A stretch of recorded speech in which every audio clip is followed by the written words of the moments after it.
September 1991, Kensington Palace. Diana stared at the pregnancy test. Positive. She was 12 weeks along. Father was James Hewitt. Not Charles. Charles hadn't touched her in 2 years.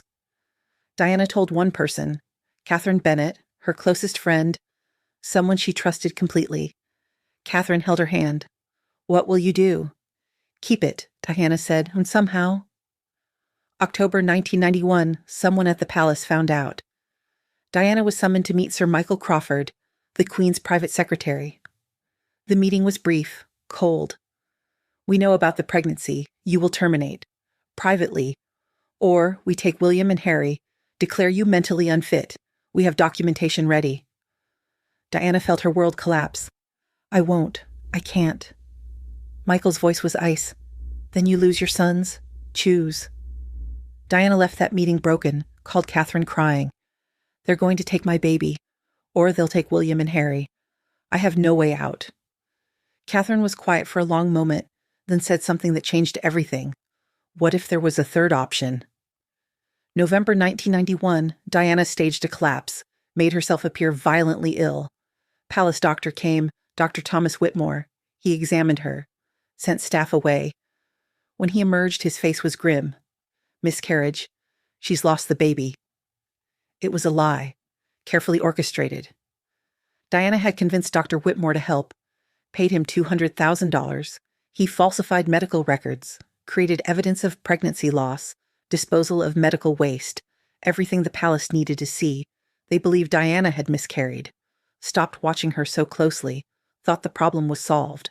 But Diana was still pregnant, hiding it, carefully, wearing loose clothes, avoiding public appearances, claiming ongoing health issues. December 1991 through March 1992, Diana spent months in private recovery. Official story: therapy for bulimia and depression. Reality: hidden in a remote estate in Wales, owned by Catherine's family. No staff, no witnesses, just Diana, Catherine, and a midwife, Margaret Davies, a woman who had delivered babies for 30 years. Who could keep secrets? April 3rd, 1992. Diana went into labor. No hospital, no official records, just Margaret, Catherine, and Diana screaming in pain in a small bedroom. At 3:47 a.m., a baby girl was born. Healthy, beautiful. Diana held her daughter for 2 hours, crying, memorizing her face. I'm so sorry, Diana whispered. I can't keep you. They'll take you. They'll hurt you. But I love you. I'll always love you. Catherine had arranged everything. A couple, Thomas and Anne Fletcher, couldn't have children of their own. Living in Yorkshire, far from London, far from palace attention, they would raise Diana's daughter, never tell her the truth. Diana signed papers. Private adoption. No official records. The baby's birth certificate listed Anne Fletcher as mother. No mention of Diana. No royal connection. The baby was named Emma. Emma Fletcher. Diana watched Catherine drive away with her daughter, felt something inside her die. She returned to London 2 weeks later, thinner, quieter, broken. The palace believed she'd recovered from miscarriage. Charles never asked questions. The Queen never mentioned it again. Problem solved, except it wasn't. For the next 5 years, Diana lived with the secret. Every year, Catherine would bring photos. Emma at age 1, 2, 3, 4, 5, growing up, happy, loved. Not knowing her real mother was Princess Diana. Diana kept the photos hidden in a locked box in her private safe, looked at them every night before bed, cried herself to sleep. 1997, Diana died in Paris. Among her personal effects, that locked box. Inside, dozens of photos of a little girl. No name, no explanation, just dates written on back. Emma, age 2, Emma, age 4, Emma, age 5. The palace found the box, sealed it, classified, never mentioned publicly. Emma Fletcher grew up in Yorkshire, normal childhood, normal life, loved by Thomas and Anne, never knew she was adopted. Her parents had decided not to tell her, thought it was kinder that way. Emma became a teacher, got married in 2015, had 2 children of her own, never questioned her identity until 2024, Emma's mother, Anne, died. While sorting through her things, Emma found a letter, written in Anne's handwriting, dated 1992. My dearest Emma, if you're reading this, I'm gone, and you deserve to know the truth. You were born April 3rd, 1992, but not to me. Your biological mother gave you to us. She couldn't keep you. Powerful people would have hurt you. She loved you more than anything. Gave you up to keep you safe. There's a name, a number. If you want to know more, Catherine Bennett, she can tell you everything. Emma stared at the letter, shaking. She'd been adopted. Her whole life was different than she'd thought. She called the number. Catherine answered. Now 78 years old, living in Surrey. I've been waiting for this call for 32 years, Catherine said. They met 3 days later. Catherine's home? Private, quiet. Catherine looked at Emma for a long time.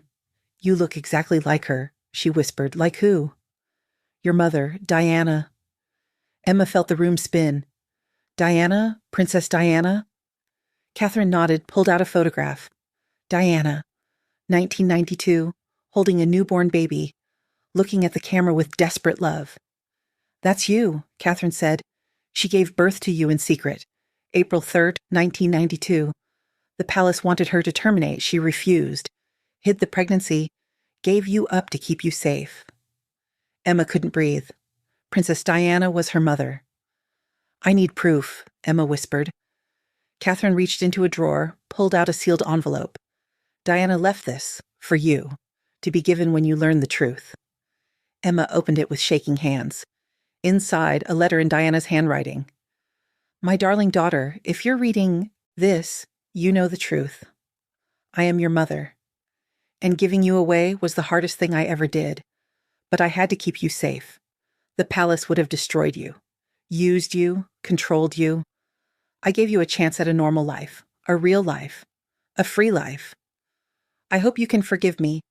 I loved you from the moment I knew you existed, and I never stopped loving you.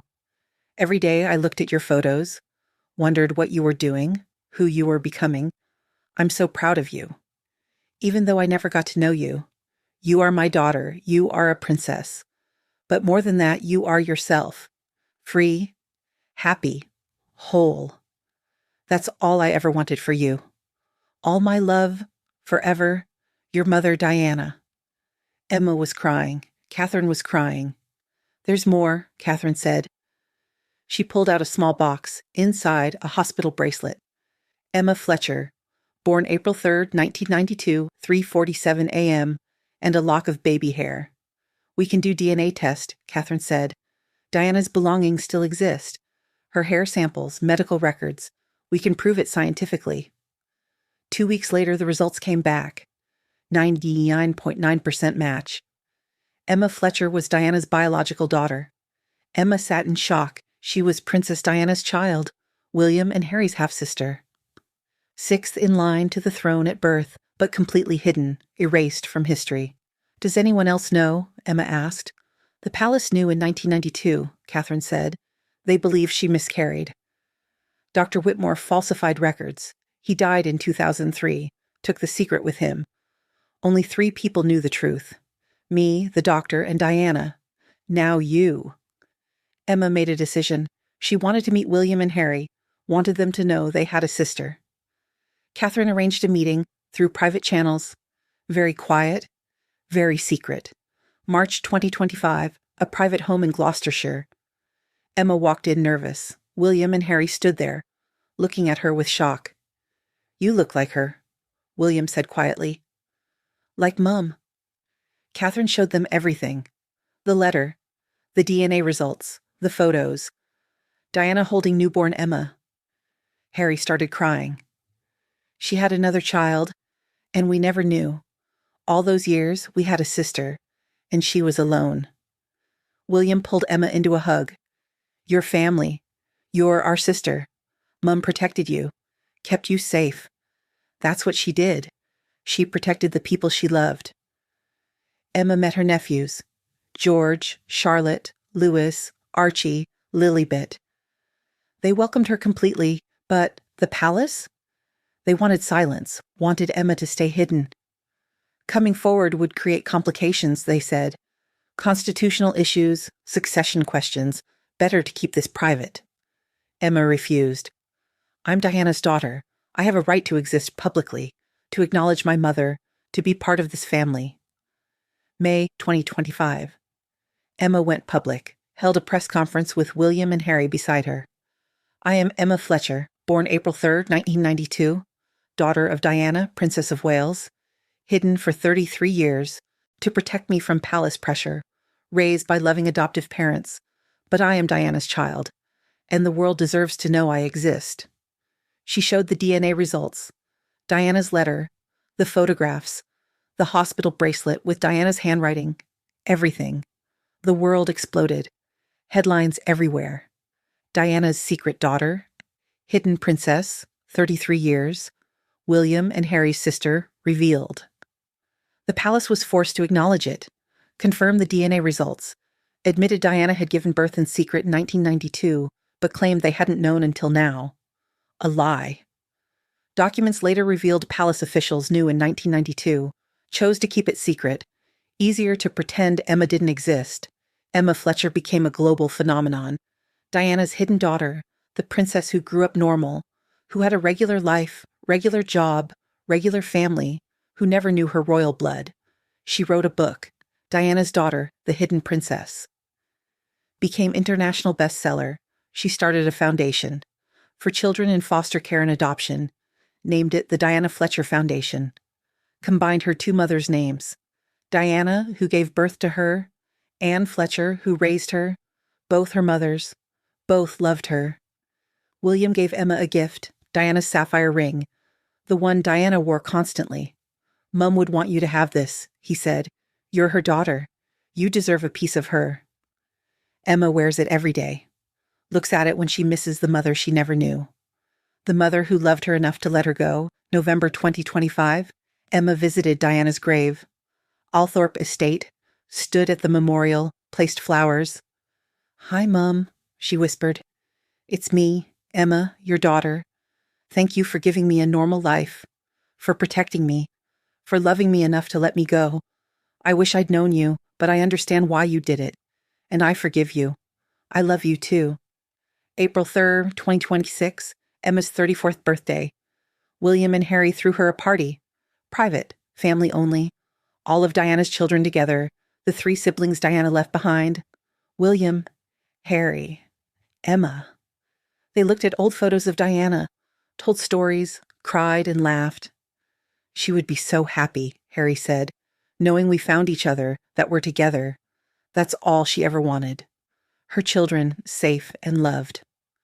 Emma looked at her brothers, at their children, at this family she never knew she had. I grew up normal, she said. Had a real childhood, real life, and it was beautiful. Mum gave me that. By staying silent, by suffering alone. She carried that secret for 5 years. Never told anyone, died with it, so I could be free. The greatest gift a mother could give. Not a crown, not a title, not wealth, but freedom. Diana gave Emma a normal life, and it cost Diana everything. She carried that secret until she died. Looked at Emma's photos every night. Loved a daughter she could never claim. Protected a child the world didn't know existed.